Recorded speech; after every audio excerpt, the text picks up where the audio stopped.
City Council meeting to order. Mary Jo, can you call the roll, please? Kevin Tansky. Here. Barb Politzky. Here. Ron Van Kirk. Here. Meg Ryan Shaki. Here. Andy Selhertz. Here. Kathy Pucci. Here. Mary Belvier. Here. Would you please stand and join me in the Pledge of Allegiance? After the pledge, would you please remain standing for our opening prayer by Councilwoman Pucci? I pledge allegiance to the flag of the United States of America and to the republic for which it stands, one nation, under God, indivisible, with liberty and justice for all. O Lord, we meet this evening to serve our community, to use our resources wisely and well, to represent all members of our community fairly, to make decisions that promote the common good. We recognize our responsibility to the past and the future and the rights and needs of both individuals and community. We seek your blessings on our deliberations and on our efforts here today. May we act wisely and well. This we pray in your name. Amen. Thank you, Mrs. Pucci. You may be seated. The first item on the agenda this evening is the approval of the minutes dated December 10th, 2018. Are there any comments or questions regarding the minutes? Move to approve. Second? To approve, Kevin Tansky. Yes. Barb Politzky. Yes. Ron Van Kirk. Yes. Meg Ryan Shaki. Yes. Andy Selhertz. Yes. Kathy Pucci. Yes. Mary Belvier. Abstain. Okay, at this time we have a guest speaker, Rick Novickas from the Cuyahoga County Health Department, and we've asked him to be here this evening. He's going to come to the podium and speak to us, and this is regarding the Tobacco 21 legislation that has been, the legislation has been circling around the county, and this is regards actually to our ordinance 2018-94, and this would raise the purchase age for cigarettes from 18 to 21 here in the city of Brooklyn. So, Rick, thank you for being here. It's all yours. My pleasure. Good evening. Thank you very much for having me here tonight. My name is Rick Novickas. I'm the Director of Environmental Public Health at the Cuyahoga County Board of Health. Been in public health for a fun-filled 35 years.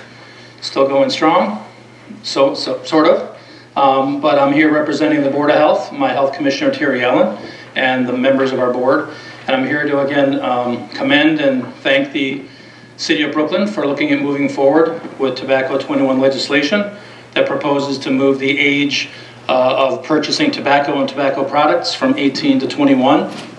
I don't think I need to get into the statistics and the data as to how important this really is. I know that we've got 4.7 million middle and high school students that right now at least smoke one type of tobacco product, including e-cigarettes. So basically, right now, 1 out of 13 Americans aged 17 years or younger may be impacted by this and may die early as a result of smoking-related illnesses. So the fact that 95% of the addicted smokers start before age 21 is critically important to try to take that potential purchase of cigarettes away from those folks. Typically, the source of tobacco products for people 18 to 20 are their friends, their brothers, their sisters, because in most cases they turn 18 when they become seniors in high school. So I know that a program like this has moved forward throughout the country in 6 different states, 375, somewhere around there, communities and counties.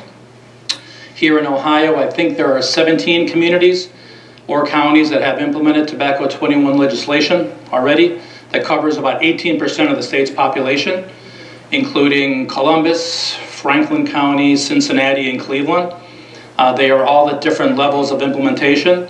I know that here in our health jurisdiction, in the 58 communities we serve, there are 4 right now, including Brooklyn, that have either adopted the legislation, have implemented the program at some level, and we have a number more, including University Heights and a few others that are moving forward here by the end of the month and going into next month. So I can definitely answer any questions you might have. I know that the City of Euclid right now, I've been actively involved working with those folks, and the 38, I believe, vendors that we have in that community are currently paying their first year of permits and are posting their signage in their stores. And I would probably say it's 95% support by the folks, by the vendors themselves. Although they say initially it does impact them from the folks who can't purchase any longer, but have been able to in the past. So it is been a little bit of concern for them where an 18 or 19-year-old in the past that has purchased is now coming in and in a sense can't purchase anymore. But the reality is that this is not happening overnight. This has been something that's been evolving. There's been a lot of conversation about this, at least in the city of Euclid, which was our first community to move forward. So we're very happy with the state of affairs in that community and the others that are implementing this as well. Cleveland Heights, like I said, Lakewood, they're all in different facets of implementing this program. And even we've got vendors that are ready and chomping at the bit to go in front of the TV cameras and defend why they think this is very important. We all have family, friends, someone that we know and love that we probably lost to cancer directly resulting from folks who began smoking at a very young age and now can't quit anymore. So we're very supportive of a program like this. Be more than happy to answer any questions or get in the details. Even in future meetings, anything you need, feel free and reach out to the Board of Health in regards to a program like this. We'd be more than happy to help in any way possible. I have just one quick question for you. You said this has been implemented around the country. Is there enough data to see if it's been effective or how effective it's been? The push has actually been from the Tobacco 21 Foundation, which is out of Columbus, Ohio. And I know that on their website, they do document a lot of success stories starting in the Massachusetts area where they've been able to now, probably going on a decade at this point, show data for the folks there that ultimately the average life expectancy for the folks there has been improved, and the percentage of kids that are smoking has dropped dramatically. I don't have the numbers off the top of my head, but the data is definitely there. Again, the reality is that this has not been around for a long, long time, and it is relatively new, so it's tough to show trends. But again, the data suggests in places that have had it, a policy like this in place for 5 to 10 years, that's making a dramatic difference. And any one person that can't readily get tobacco products, it's a person that may not get addicted. And now with the marketing that you see being done by the Juul and other companies for the e-cigs, it's amazing when you see something that's the size of a flash drive you put in your computer, and it really has more nicotine and negative health impact than an entire pack of cigarettes. And kids puff on that, and you see coming out their windows when they're driving in their vehicles, and they go through something like that in the course of a day or half a day. And just thinking about what the equation is when it comes to cigarettes, and that would be really a pack of cigarettes that they just smoked in that short time frame, and they just think that it looks cool. There's all these wonderful, I think there's 4,000 to 5,000 different flavors and scents of this product now, and it's really been directly marketed at the younger folks, and it's an issue, and I know that locally, statewide, and federally, folks are looking at addressing that and trying to work with those companies. I think in theory it's a great plan. And if the data's not there, it's not there. Well, what did you say the website was? Tobacco 21? Tobacco21.org, I believe it is. We have information on our website as well, which is ccbh.net for the Board of Health. And however you navigate there through our programs or through a search, if you just put in the word tobacco, I think the very first thing that comes up is our Tobacco 21 page, and it has links to that organization and some other documents and some of the statistics you may be looking for. I have a question. Yes, ma'am. Is there a difference between an e-cigarette and a vapor? Because I'm visualizing a cigarette that is a phony cigarette, and then the vapors that they... Yeah, there are a number of different formulations and different designs. I think if you just Google them, you'd be amazed at the different shapes and sizes these things come in. The Juul is typically the product you see marketed now because it's trendy, it's fashionable, it's cool to look at. I'm by no means an expert on these products. Luckily, I don't see them around my house. My kids are hopefully smart enough now. Been scared to death by their dad, the health guy, for all these years. They're great at looking for bed bugs, and they're great at trying to look at things like this. So, but the problem is it's just so easy to walk into a store right now and purchase something like that in any formulation. from going into hookah shops and paraphernalia stores to good old gas stations. They're just everywhere. They flooded the market, and I know that, like I said, my experience just last Friday, I was out probably meeting with 25 or so vendors that have all been permitted and are all supportive of the program in the city of Euclid. And again, there's been very, very little resistance, just a few stories about every day. I got a kid who's trouble and he always comes in. But again, it's been minimal. But the support is there in these communities and the vendors we have. Part of the program is education. You really can't just do this in a bubble and then say, hey, guess what? Next month your world has changed, dramatically. You need to build into this, and it takes months and months of education, hosting of business owners meeting where they come and learn about the program, and very few people walk away saying, that's silly. You should not propose something like that. You can't defend it on common sense or public health perspectives at all. Very good. Any other comments or questions? If anyone else does, we'll get back to you, maybe have a committee meeting, but thank you so much for coming. Oh, my pleasure. Mr. Chair. I'm sorry, Mr. President. Yes, go ahead. I have three brief questions just for drafting purposes. Mr. Novickas, I'm Kevin Butler, I'm the law director. Nice to meet you in person. In the drafting of this original legislation, we relied on Cleveland Heights' ordinance primarily. And so I had three quick questions for you just before we get to our next committee meeting on this subject. One is, what kind of lead time do you anticipate would be appropriate? Right now we've got an effective date of March 1. I suspect that that's too soon, even if council were to adopt something like this shortly. How much time does the Board of Health want to begin that education process and finish it? Well, I guess the effective date, to answer your question, would really mean, what does the effective date really mean? That by no means means that March 2nd, you're all in violation. Turn around, put your hands behind your back. That's not how it would work. I would say even if it has a March 1st implementation, that would be when we could start, meeting with the vendors, getting information out. Probably in most cases hand delivering information. I think that works a lot better than just something shows up in the mail. I know that was the approach that we used, going out, meeting with the vendors, explaining what's going on, giving them handing them an invitation to a meeting possibly held here that they would come to sometime probably around the end of March. Then we'd have to figure out the timing that the city would like to see have happen relative to a permitting process. Any permit money that's generated is just the tip of the iceberg of what it takes to run a program. The reality is that it's great to charge a permit, but it has to be something fair. It has to be something that means something, it's significant to the business owner, but it also can't be something, an extent of what really could be charged to somebody. I mean, if you wanted to pay for a program like this, you'd be charging quite a bit more than a proposed $100 permit. This is good public health, it's good common sense. So, do you have a recommendation in terms of how long it would take to complete that education process before I would think, or actually an enforcement action occurred? I would think probably 90 days or so to get the information out there.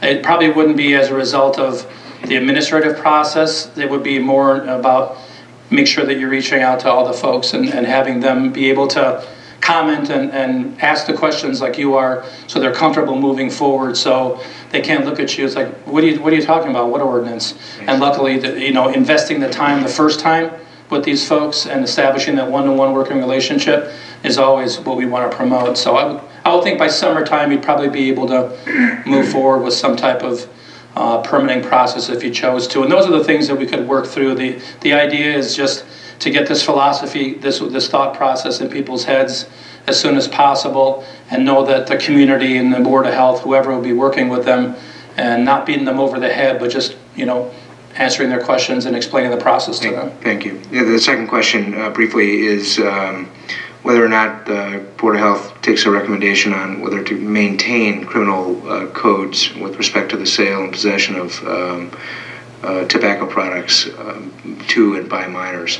So my understanding is that, at least I've heard from other law directors that the board would prefer to eliminate the criminal code provisions with respect to sales to minors in favor of this civil system that the board would enforce on behalf of the city. Is that an accurate statement? Has the board taken a position on that? I would say you're probably right. We've looked at different versions of this, civil and criminal, both components from drafting versions early in the process, and it seems like from the community perspective, civil has been typically the way that these ordinances have moved forward. I do see a few communities adding the criminal sections afterwards, and that's really based on what the community would like to do, and those are follow-up conversations that we can have. Our goal is to try to have them as uniform as possible, because you can see the chaos that would incur if 20 different communities had this, and some renewed in July and some did in December, and different costs and completely different nuances and approaches. So having some uniformity is great, but again, it all comes down to locally what the community thinks is beneficial. But typically our version that we ultimately wound up with, that we have been marketing to communities in the past and talking about, has been a civil-only approach. Thanks. And then the third question is, does the board prefer that in this legislation, in the actual enacting legislation, the city designate the board as its agent for enforcement purposes, education and enforcement purposes? Or, is there any preference there? It's completely left to the community. The board waits for some sort of legislation, I assume. Yeah, typically there's a addendum that is done to the typical contract that we have. I know we have a version of that we did with the city of Euclid, and I think Cleveland Heights has moved forward with that, and it's just a short and sweet addendum that identifies us as the permitting agent or licensing agent in the process. It doesn't have to be necessarily spelled out. I worry about things being spelled out, in defense of the community. Anytime you put dollar amounts and things, in my perspective over all these years, changing administrative code is much easier in the state of Ohio than changing revised code and going through the legislator. So from our perspective, I would be very happy either way. But again, from the community's perspective, you may not like us 10 years from now. You may want to go in a different direction, then you just have to revisit the ordinance. But we'd be fine with it either way, whatever the community felt more comfortable with. Thank you, Mr. Chair. Thank you, Mr. Miller. Thank you. Rick, appreciate it very much.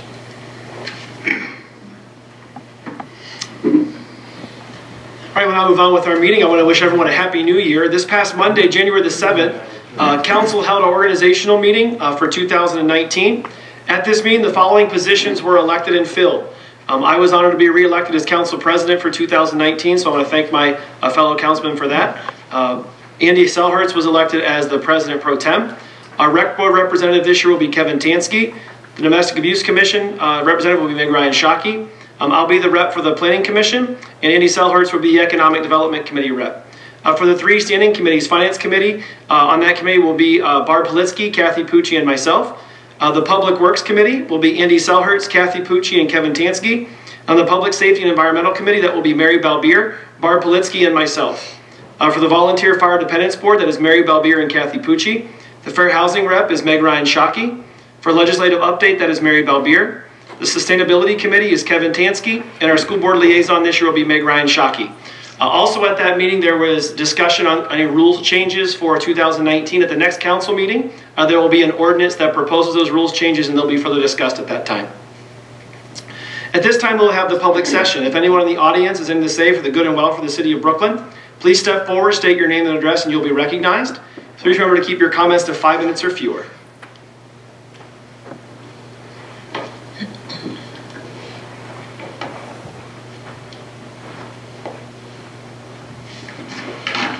Rob Slattery, 6600 Bucyrus Avenue.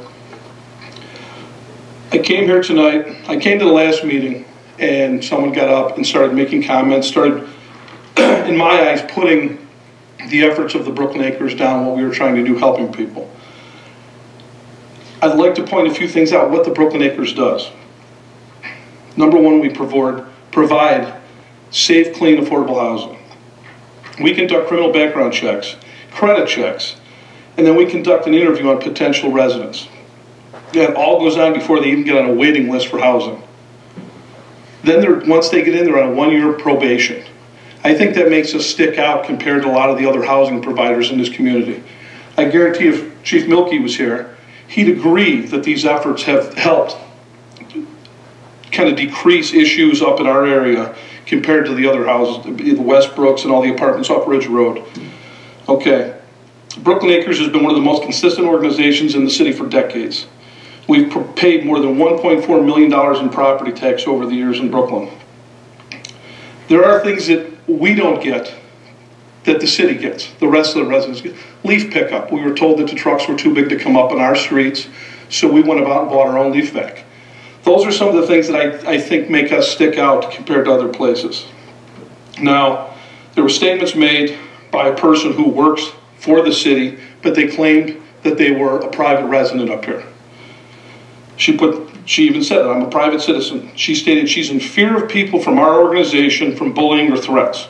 She fears that something will be done to her either personally or professionally. She claimed that we've only been giving food away for a short period of time. That's wrong. We've been giving food away for more than 4 years. We've given away over 8,000 bags of groceries from as far west as Lorain, Ohio, far east as East Cleveland, all the way down to Wellington, Ohio. So that was false. She stated that we've given the police, and if you go back and watch the video, she's standing here putting it down and rolling her eyes, which was very disrespectful, stating, well, they only did it one time. Even though she's wrong, what is wrong with people stepping up and trying to help others? I just don't understand where that was coming from. She talked about the transportation. We never asked for the transportation. This was over 3 key fobs. Now, she brought up and said, why should we give 340 families on the Cleveland side of the acres special price? Now, I'm going to tell you, this is where my main problem is. She obtained that information from the Brooklyn Acres by using her city email on December 6th at like 10:56, well, I'll tell you right now, at 10:43, she sent an email to the Brooklyn Acres service at Brooklyn Acres asking how many units are on the Cleveland side. Number one, with her job, why would she need to know that? Number two, she came up and used that information in her private speech that she gave. So I have a major problem with it. I can confirm through a public records request that she was on the clock at that time per the time card that was provided to me. In my opinion, she signed per her employee policy manual form 12.24 about the use of internet and computers. She violated the policy. She stepped well outside of her scope using her position at this city to gather information for her private speech. She then went on to say that she's had discussions with the law directors about this ordinance. I want to know, did she do that while she was on the clock? Was she being paid to research her complaint as a private citizen? That's another issue. She then went the next day, and some people may not have been here. You were all here, I believe. I don't know if Mary was not here. She went to the police department the next day and said that she had to run from here because I verbally attacked her in the council meeting. That never occurred. She went on, spent time at the police department, made this report for menacing, and then finally admitted she's not physically afraid of me, she's afraid of me professionally because I pulled her personnel file a year and a half ago. So now she's creating this whole facade that I've threatened her and she feels that she's in danger from people, and she didn't name me, but she said my organization, but she named me in the police report. So it goes on that, she's using her position. She's done this before. She's been disciplined for this before. I'd like to know, hopefully the law director will respond. I tried to look into this further. I put a public records request in for more emails on December 10th. I have not gotten anything yet. I have gone back. The law director did ask for some clarification, so he did look into that. So if anybody up here would like a copy, I'd be more than happy to make copies and get them to you. I can email them to you. But we, the Brooklyn Acres, are so concerned that she's in a position in the building department. That's the main department we deal with on a regular basis with permits and everything else. She's shown a clear disdain for the Acres. She doesn't like us for some reason. Whether somebody's putting her up to that or she's come out this on her own. But it's a clear, in my opinion, a clear conflict. And I even looked up the codified ordinance 149.15. Mr. Slater, your 30 seconds passed.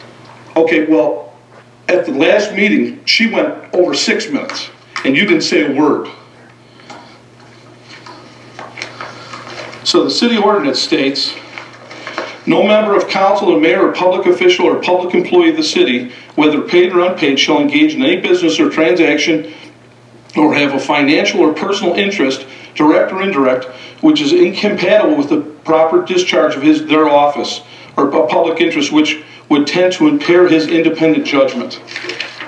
I think her judgment is impaired. So the Brooklyn Acres is asking for an investigation of her violation of these policies. Okay, anyone else have anything to say for the good and welfare of the city of Brooklyn? Okay, we'll now move on with reports of committees, commissions, and boards. We'll begin this evening with our Recreation Board, Councilman Tansky. Thank you. Brooklyn's Learn to Swim registration starts on February 11th. Classes will be held on Monday and Wednesday nights beginning March 4th. Cost for Brooklyn residents is $50, non-residents is $65, and partnership is $57.50. The Brooklyn Rec Center also offers private swim lessons ages 5 and up at an affordable cost. Soccer registration starts on February 1st. Birth certificate must be shown at the time of registration. Registration for ice skating is currently going on. Classes for the 6-week program begin on January 18th. For more information on any of these programs, please register online at www.activityreg.com or contact the John Coyne Recreation Center during regular business hours, 216-351-5334. The next Recreation Board meeting will be held on Tuesday, January 22nd, in the Rec Center meeting room at 7 p.m. And that concludes my report. Thank you, Mr. Tansky. Next up is the Finance Committee. We did meet this evening at 6:30 p.m. just prior to our council meeting. We discussed the following items. There are 2 grant requests that are up for acceptance tonight. The first of which is for acceptance of a grant for the Recreation Center and authorization of the purchase of equipment. The grant amount is a total of $41,283.76. The cost of the city will be about $103,000, and this is for some playground structures up here for the playground right here behind City Hall. And so the Finance Committee did recommend that council approve that grant, the acceptance of that grant. Next is the acceptance of an OPEC sponsorship grant for $2,000, and these funds are to be used for the Brooklyn Fall Fest. And again, the Finance Committee recommended that council approve the acceptance of that grant. Then we discussed Ordinance 2018-92. This is establishing Brooklyn Acres Mutual Homes as a community partner. Rates for membership and programs at the John M. Coyne Recreation Center. What this ordinance does, as we talked about this at the last council meeting, this would provide that all the Cleveland residents of the Brooklyn Acres, of course everyone knows the Brooklyn Acres is on partly in Brooklyn, partly in Cleveland, but what this ordinance would do is this would start a community partnership with the Cleveland residents, whereas they would receive the same rates as Parma Heights, and Lindale for the use of our Brooklyn Recreation Center and Natatorium. Then we discussed, and that's on second reading this evening. Ordinance 2018-93 is establishing Brooklyn Acres Mutual Homes community partner rates for membership in programs at the John M. Coyne Recreation Center and at the Brooklyn Senior Center. And this ordinance is a competing ordinance with 2018-92. What this would do, this would go a step further. This would allow the Cleveland residents of the Brooklyn Acres to have the same rates as Brooklyn residents do at the Recreation Center Natatorium. It would also provide Brooklyn resident rates for the cost for the membership swipe cards at the Senior Center. That is on second reading as well. Ordinance 2019-1 is a new item to our agenda this evening. This is amending Ordinance 2018-55, establishing Lindale community partner rates at the John M. Coyne Recreation Center. When this ordinance was originally passed, it was for the residents of Lindale to receive the community partner rates at our rec center, and this would add the employees of Lindale to receive those rates as well. And according to the mayor, that's about 20 additional people that would be available to receive that discounted rate, as again, our community partner rate. Other items we talked about in the Finance Committee meeting, we talked again a little bit about the moving of the dirt mound over off of Hurricane Alley.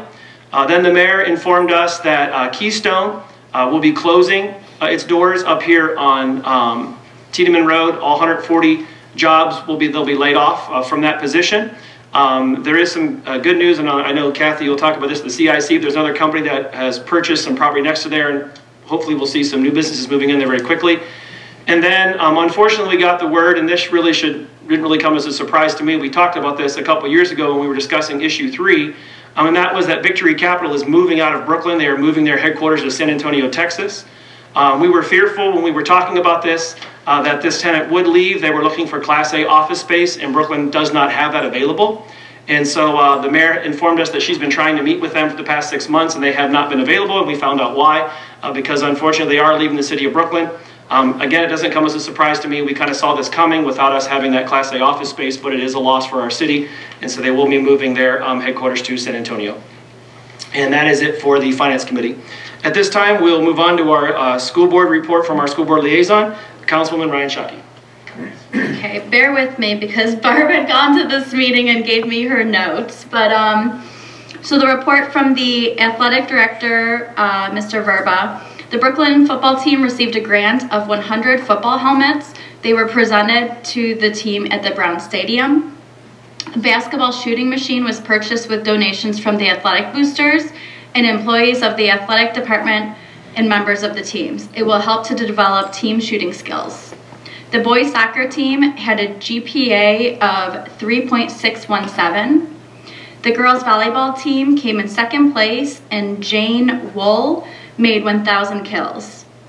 Mr. Verba is working on signs for the new gym setup and signs for the parking lot. There are 16 players on the hockey team. They finished in first place with a 5-1 record. Quite an accomplishment since they had difficulty getting enough players to make a team. The Boosters fundraiser Night at the Races will be held on February 16th, 2019 at the UAW Hall at 6 p.m. The report from Dr. Glykoff included that the high school midterm exams were coming up at the time, and I'm sure over now. And then finally, the report from Assistant Superintendent Michelle Kalish. She was working with Ms. Cisco on math and literacy restructuring. Not all students are able to read. The national average is about 22% illiterate. Brooklyn is at about the national average. Teachers are getting instructions on how the mind works, and since reading is not a natural brain function, as studies have come to show, a 2-year instruction plan is to take place. The concert was great, and school spirit is changing to positive, and bullying is down. Finally, Polaris tours will be available soon. Medical areas will also be done soon, and the cosmetology will be done in March, in the kitchen in late spring. That ends the school report. Thank you. Can I add to that? Yes, ma'am. Yes, go right ahead. I'd like to add one thing that I just found out after I wrote that, and that is Polaris Open House will be January 17th, which is this coming Thursday, from 6 o'clock to 8 o'clock. Everyone is welcome. Thank you. And kind of the passing the torch, Mrs. Politsky was the school board liaison last year, and so now Ms. Meg Ryan Shockey is it this year. So thank you, ladies. The Public Safety and Environmental Committee, we met following the last council meeting back in December, and this was to discuss Ordinance 2018-88, and this ordinance updates our code in regards to animals in the city. Our law director, Mr. Butler, and our ACO, Animal Control Officer, Miranda Brody, went through all of the potential changes, and we kind of went through the nitty-gritty of all of the proposed code there, and she's not here, but I want to thank Miranda for going through that. That had to be a very cumbersome task to go through all that code. And we discussed these changes. We offered some changes of our own, and now we have the ordinance 2018-88. Following this meeting tonight, we were planning on having a public safety meeting, but since Mr. Novickas was able to come to the council meeting and answer our questions, we won't have that meeting. But if we do need to ask further questions, we'll host another meeting in regards to this Tobacco 21 legislation at a later time. We'll now move on with reports from the Board of Zoning Appeals. Commissioner Kolsar. Thank you, Mr. Van Kirk. The Board of Zoning Appeals met December 20th and approved a request from Russell Yankovitz for a 289 square foot variance to reconstruct an 889 square foot detached garage. This is at 4627 Winter Lane, and the meeting originally scheduled for January 17th has been canceled. No applications were received.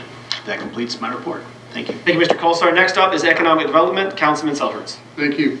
As people have mentioned, this past Thursday on January 10th, Keystone announced that they're leaving. In 2014, the city provided job retention and creation tax credit assistance in an amount of $150,000. The city's going to be working on a company to obtain a refund for a significant portion, if not all of this, due to the closure. As was mentioned, the CIC had a meeting this evening. We agreed to a sales price of $49,265 per acre, or $335,000 total for 7.5 acres next to the J.D. Norman property. So it's all going to be one contiguous one owner, and the owner is going to be Premier Partners Inc., Premier Partners LLC. So this will provide ample parking for the people in the buildings that are they're vacant now. With new people coming in, it should be a significant tax increase for that area. And the wetlands will still remain as wetlands. And that concludes my report. Thank you. The next Planning Commission meeting will be held this Thursday, January the 17th at 6 p.m. There is one request on the agenda. That's a request from Epic Sign and Graphics for an LED message board on an existing freestanding business identification sign for Valley College, and that will be at 8720 Brook Park Road. Planning Commission meetings take place in the City Conference Room, and all are welcome to attend. The last report we have from committees this evening is our CIC, Community Improvement Corporation, Councilwoman Pucci.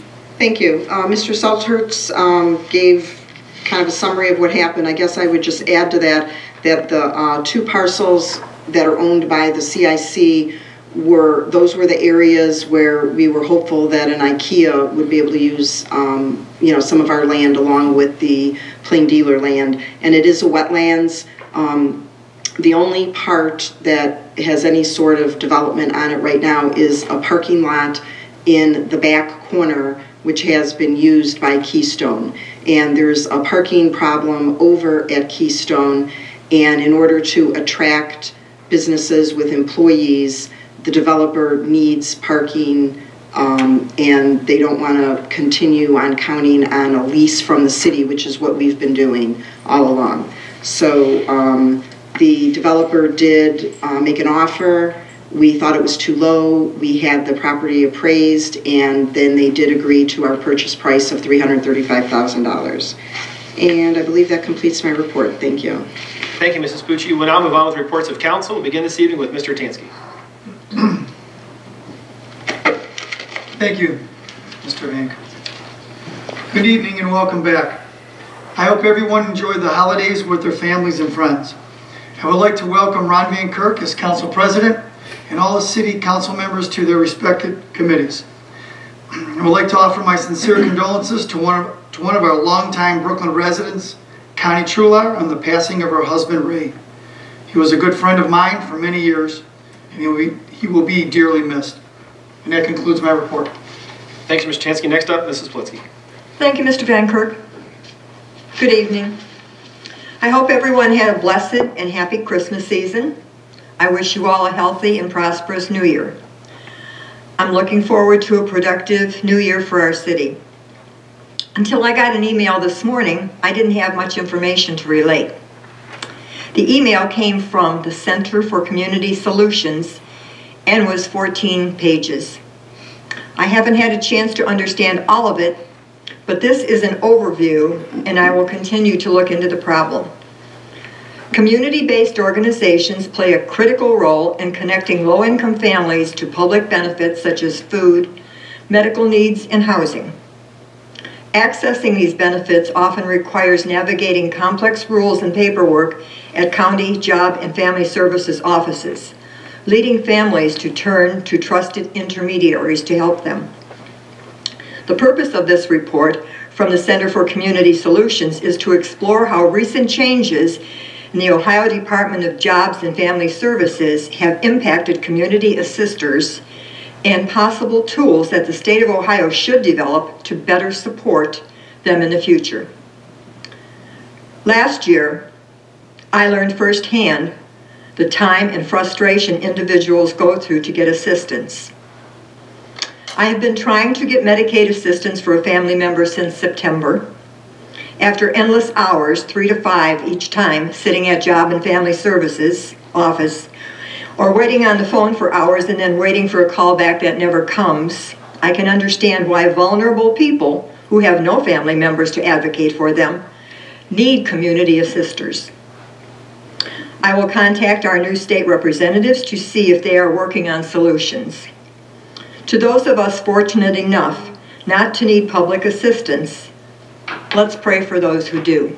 And that ends my report. Thank you, Ms. Splitsky. Next up is Ms. Bagran-Sharkey. I hope everyone had a happy, healthy, and safe New Year. It's hard to believe that I've been on council for 1 year, but I've really enjoyed this position and look forward to my second year up here. With winter season finally upon us here in Brooklyn, I wanted to take this time to remind residents who may be struggling financially that there are resources out there to help you with utility assistance, similar to what Barb was talking about. There are multiple programs offered through Cuyahoga County, including Home Energy Assistance Program, also known as HEAP, Winter Crisis Program, and Percentage of Income Payment Plan, also known as PIPP. There are eligibility guidelines, including household income requirements. For more information on these resources, guidelines, and applications, you can go to the Cuyahoga County website at cuyahogacounty.us, or you can call the Greater Cleveland's 24-hour energy assistance line at 216-518-4014. Another reminder to pet owners that as temperatures become more frigid, it's just a friendly reminder to be aware how long we are leaving our pets outdoors. And finally, just a brief, with the Domestic Abuse Commission, we will be holding a meeting in January on Wednesday, January 23rd at 6 p.m. at the fire station. On the agenda includes a news update, commission updates, and other items that may come before the commission. Hope to see you there. Thank you. Next up is Mr. Selhertz. Thank you. A little update from what Meg mentioned about the hockey team. They're 9-1 in league play. They're playing this Thursday at the Rec Center, 7:15, playing against Bay Village. They're in first place in the Blue South Division. Just about a month away, February 16th, Saturday night is Night at the Races. It's same place as last year at the UAW Hall and Chevy Boulevard. Doors open at 5:30. Same as last year, buffet-style dinner, 50-50 raffle baskets, sideboards. Tickets are $25, pre-sale only, no tickets at the door. Kelly Supek, if you want to name some horses in the races, please contact her. Her email is dolphy2939@att.net. Each horse costs you $10. Race sponsorships are sold out. And quick congratulations to Ron Block, who's over at the Brooklyn Library. He was named the judge for the James Beard Cookbook Awards competition. And that concludes my report. Thank you. Next up is Mrs. Pucci. Thank you. Happy New Year to everyone. I hope everyone enjoyed the holidays. Unfortunately, there were several residents who passed away. Most recently, Mr. Jim Graby, Aldo Zappa, and Jeanette Wheeler. I'd like to offer my sincerest condolences to their families. Regarding the prayer at the beginning of council, if there's any resident who'd like their clergy person to come to our meeting and give the invocation, please contact one of the council people. Basically, we're rotating, either saying the prayer ourselves, observing a moment of silence, or inviting a member of the clergy for the invocation. Regarding the discussion of our rules of council, I just want to clarify something.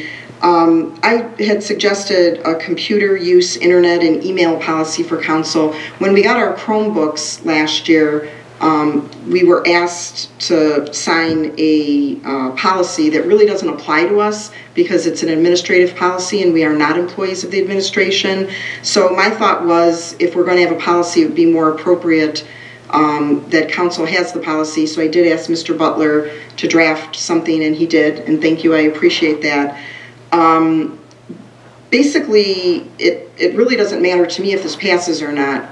The thing is that the policy of the administration really doesn't apply to us, and my thought was, you know, if we're going to have a policy, let's have council adopt it. It's not only necessarily for the people who are here today, but it's, you know, ongoing.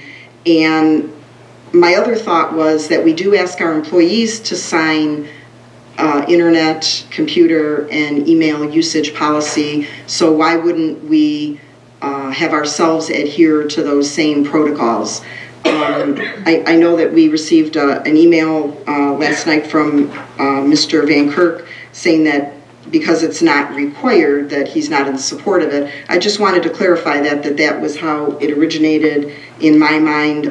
It really doesn't matter that much to me, other than, you know, I think we should be held to a standard the same as we hold our employees.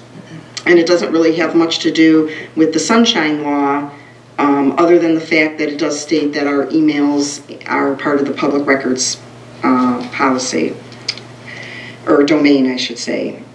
Regarding Ordinance 2018-93, which is one of the two ordinances relating to Brooklyn Acres, I just want to clarify, I am the person who proposed it. We have had a very long-standing policy of the Cleveland residents of Brooklyn Acres being able to join our rec center at a resident rate. And I mean, this goes back decades. This all came up when we began charging non-residents at the senior center for the key fobs. So those are the two things in my proposal that all residents of Brooklyn Acres on the Cleveland side would be able to continue to join our rec center at resident rates. And then also, if there are senior citizens who want to get the key fob at our senior center to join, that they would get it, basically they'd get it for free, because that's what our residents get. I think Brooklyn Acres, you know, historically has been a very important part of our community. We've talked the past couple meetings about, you know, the different things they do and how they provide stability in our community. So I just wanted to clarify that I'm the person who proposed it, and those are basically the two things in there. Regarding Keystone and Victory Capital, this is very unfortunate news. It's going to be approximately $630,000. I understand that Victory Capital is going to leave some employees behind. As Mr. Van Kirk stated, that one isn't too much of a surprise, although we were hoping it wouldn't happen, because they did clearly state the type of environment and facility they wanted to be in. They wanted to stay in Brooklyn. We did not have anything that met their expectations, so that is unfortunate. A little bit of a good news is the developer who has purchased the J.D. Norman property and the Keystone property is looking to fill those, so hopefully it won't be too much of a loss for us if they can backfill those facilities. And regarding what was said about assistance, I would also like to share with people that if you need help applying for most types of assistance, I'm not sure if Medicaid is included, but you can go to any branch of Cuyahoga County Public Library and you can receive some assistance there in getting you started and how to apply. So that is another resource. And I too would like to thank Miranda for all the work that she did. She's our ACO, and she did a lot of work with Mr. Butler on updating our animal ordinance. And we had a very lengthy meeting. We basically went through all the changes, had a good discussion. She was able to explain a lot of the aspects of the changes to us, and also why she was advocating for them. So I appreciate her time on that. And that completes my report. Thank you. Thank you. Next up is Mrs. Belvier. Thank you, Mr. Van Kirk. Well, I'd like to recognize 3 outstanding residents that had passed away this past year.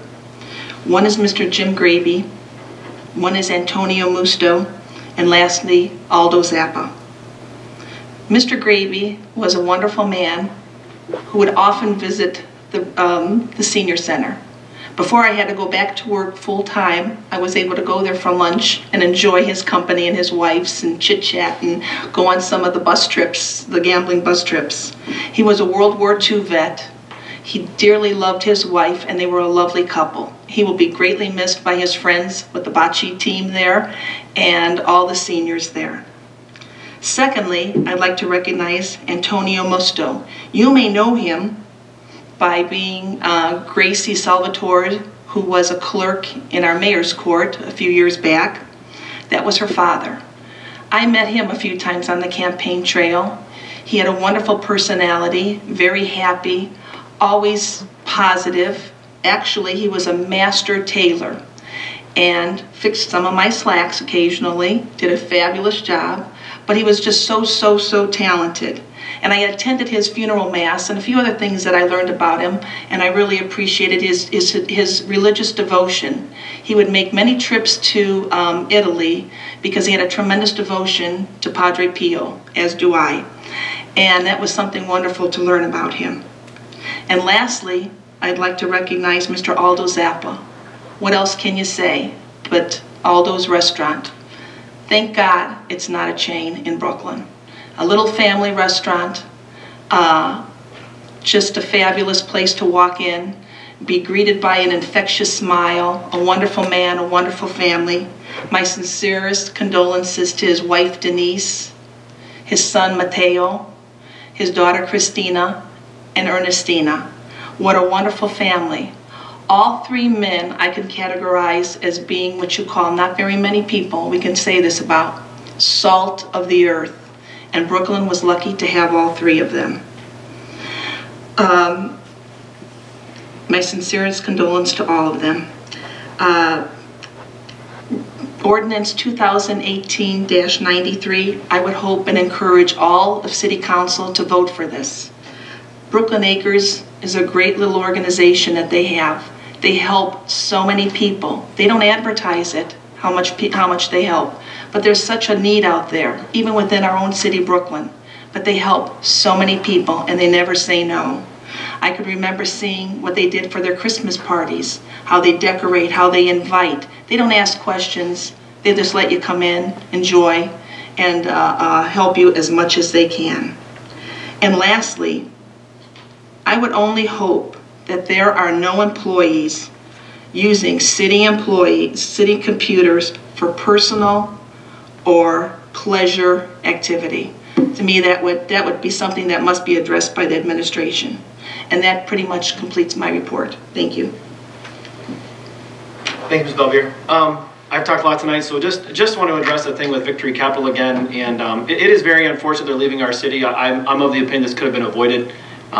We've got to do something to be able to entice and to hold these types of businesses in our city.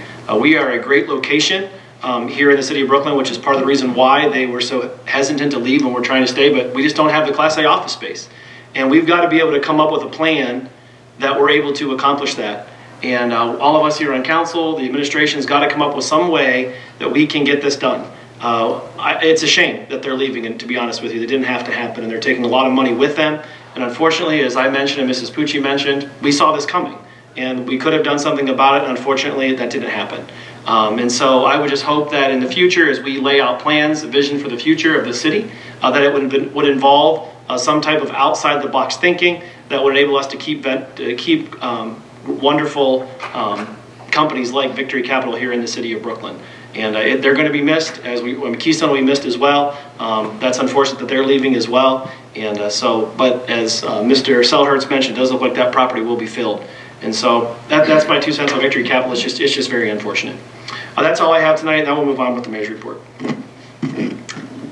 Thank you, Council President Van Kirk. I'd also like to pass on my condolences to all the families mentioned. Kathy, Mary, and Kevin did a nice job. So again, I would just like to pass my condolences on. There was a lot of tremendous people lost this year, and it's unfortunate.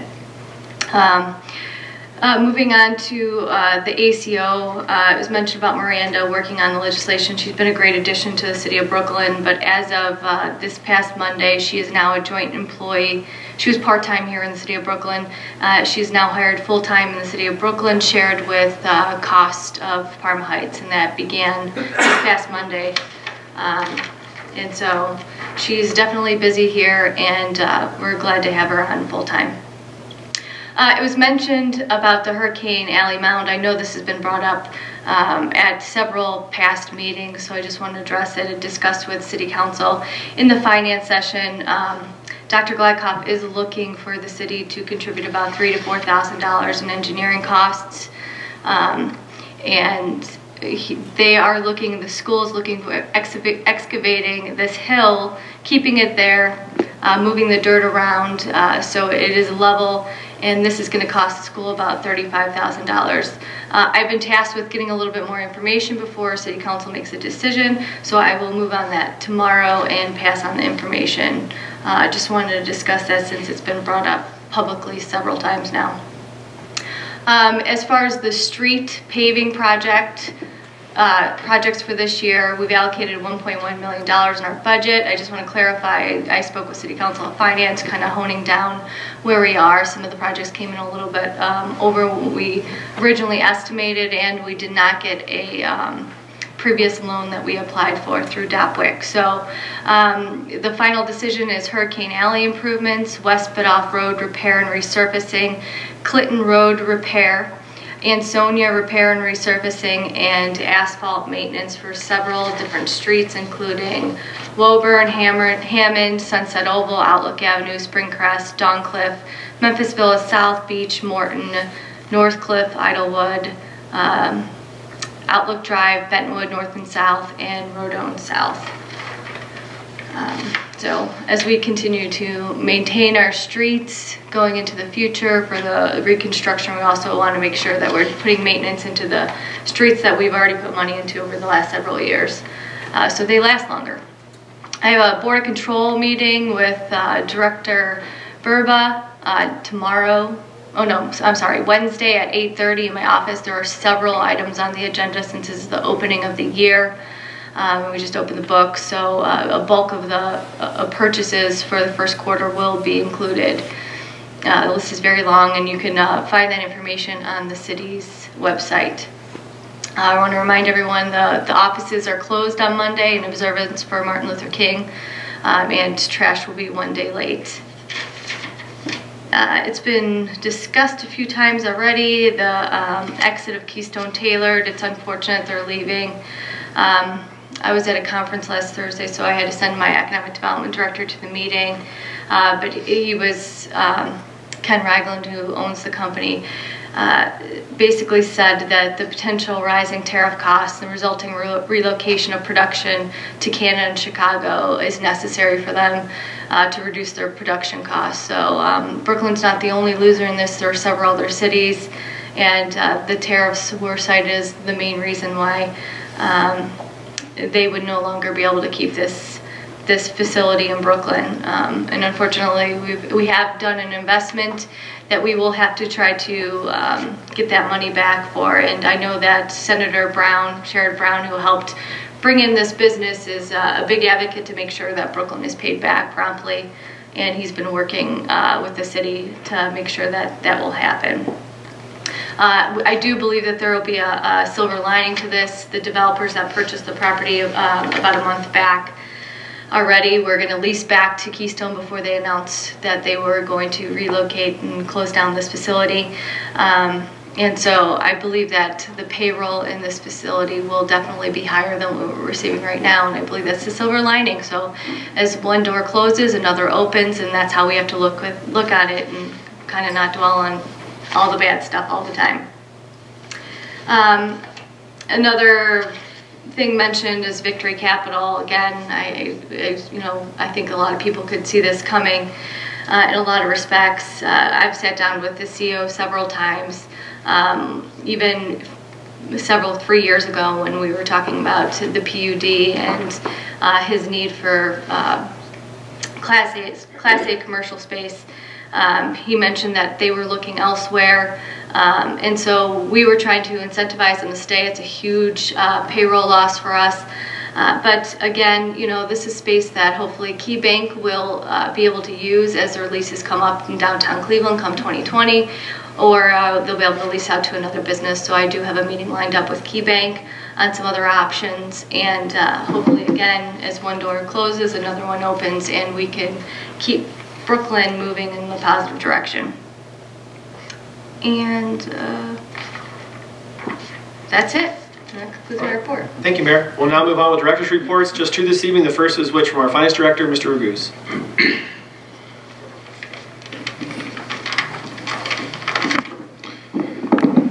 Good evening, City Council. As we discussed at the Finance Committee meeting earlier, we will be implementing a new financial transparency website Our goal is to go live over the next couple months. So it's a website that'll be used mainly for public purposes. That'll give an overview of the city finances, key financial information, economic information as well.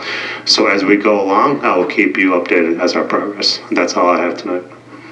Thank you. Next up is our building commissioner, Mr. Kolsar. Thank you.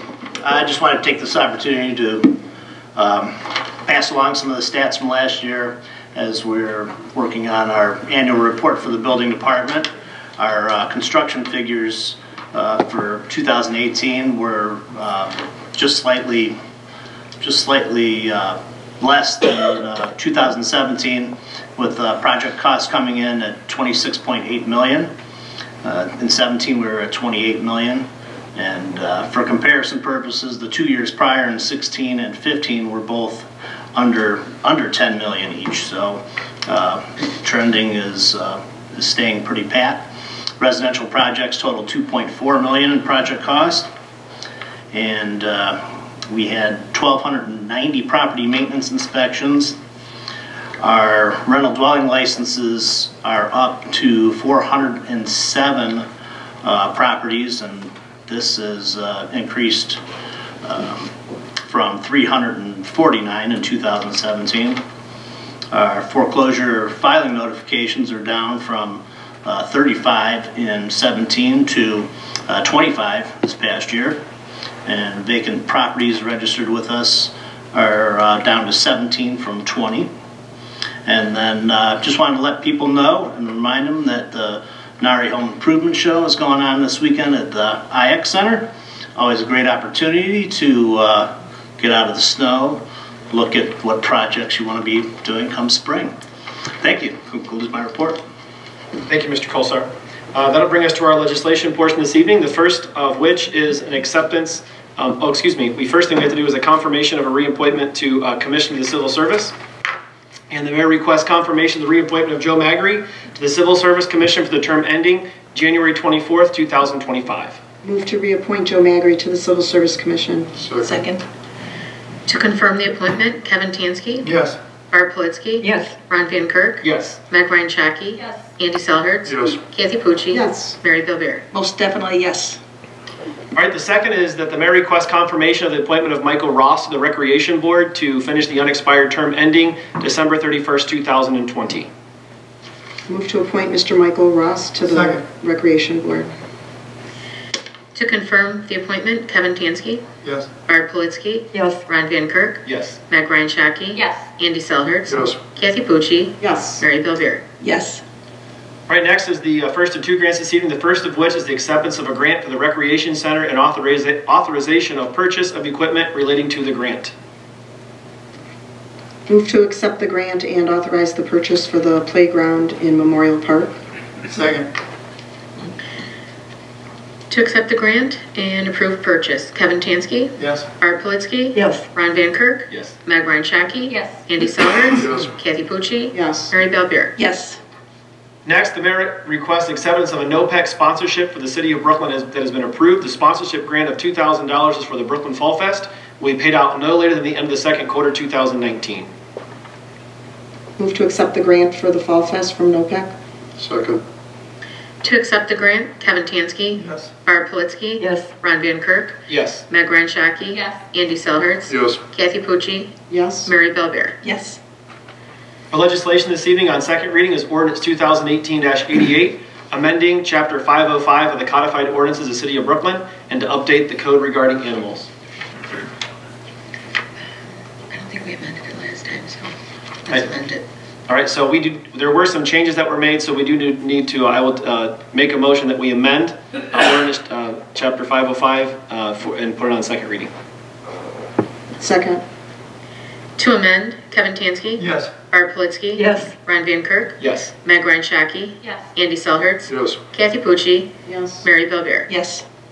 Next up is Ordinance 2018-92. We need to amend this as well, and I'll read those amendments here in a second. This is establishing Brooklyn Acre Mutual Homes Incorporated community partner rates for memberships and programs at the John M. Coyne Recreation Center and Auditorium. The amendments are as follows. In the second whereas, Brooklyn Acres Mutual Homes Incorporated has been a large part of the Brooklyn community since its inception, sharing events such as their bonfires and various other activities with the residents of Brooklyn.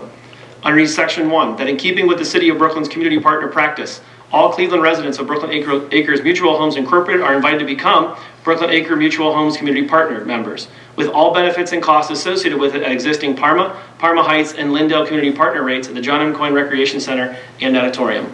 I'll make the motion that we amend. Second. To amend, Kevin Tansky. Yes. Barb Politzky. Yes. Ron Van Kirk. Yes. Meg Ryan Shaki. Yes.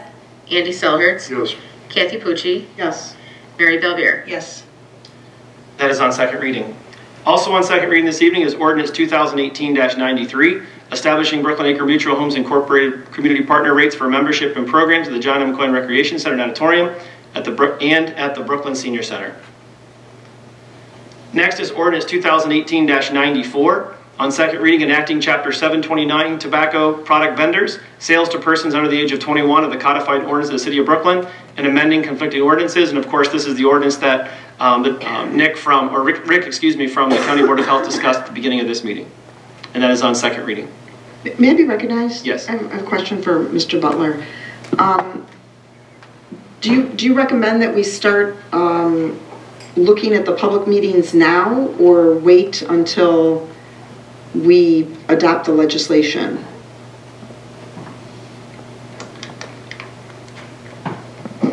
Mr. Chair, thank you.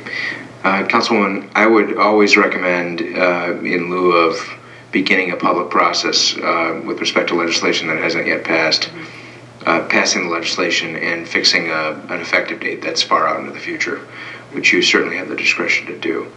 I think that's probably a better process, and then you build in the anticipation that eventually it will take effect rather than eventually it may take effect. Okay, thank you. My recommendation, Mr. Butler, would be, if he sufficiently answered your questions, to make those changes in the legislation, and then perhaps have it for the next council meeting, if you could send it to us. I will. Thank you. And then the last piece of legislation this evening is Ordinance 2019-1. This is on first reading, amending Ordinance 2018-55, establishing Lindale Community Partner rates at the John M. Coyne Recreation Center and Auditorium. And that is on first reading. That is all for our agenda this evening. We do anticipate going into executive session here to discuss matters of personnel.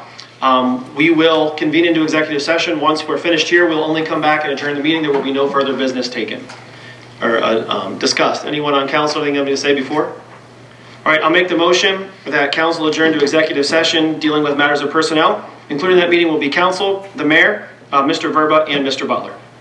Second. To adjourn to executive session, Kevin Tansky. Yes. Barb Politzky. Yes. Ron Van Kirk. Yes. Meg Ryan Shaki. Yes. Andy Selhertz. Yes. Kathy Pucci. Yes. Mary Belvier. Yes. Thank you, everyone. Have a blessed evening.